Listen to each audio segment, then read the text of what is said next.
2008 నాటి అహ్మదాబాద్ వరుస బాంబు పేలుళ్ల కేసులో గుజరాత్ హైకోర్టు కీలక తీర్పు వెలువరించింది. ఈ కేసులో 38 మంది దోషులకు గతంలో ప్రత్యేక న్యాయస్థానం విధించిన మరణ శిక్షను మరో 11 మందికి విధించిన జీవిత ఖైదును కోర్టు సమర్థించింది. జస్టిస్ ఏవై గోగ్జే, జస్టిస్ సమీర్ దవేలతో కూడిన హైకోర్టు డివిజన్ బెంచ్ దిగువ కోర్టు ఇచ్చిన తీర్పును సవాలు చేస్తూ దాఖలైన అన్ని అప్పీళ్లను తోసిపుచ్చింది. నిషేధిత ఉగ్రవాద సంస్థ ఇండియన్ ముజాహిద్దీన్ సభ్యులకు ప్రత్యేక కోర్టు విధించిన శిక్షలను ఉన్నత న్యాయస్థానం సమర్థించింది.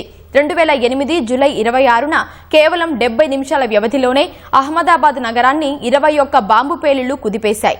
ఈ పేలుళ్లలో 56 మంది ప్రాణాలు కోల్పోగా 200 మందికి పైగా తీవ్రంగా గాయపడ్డారు.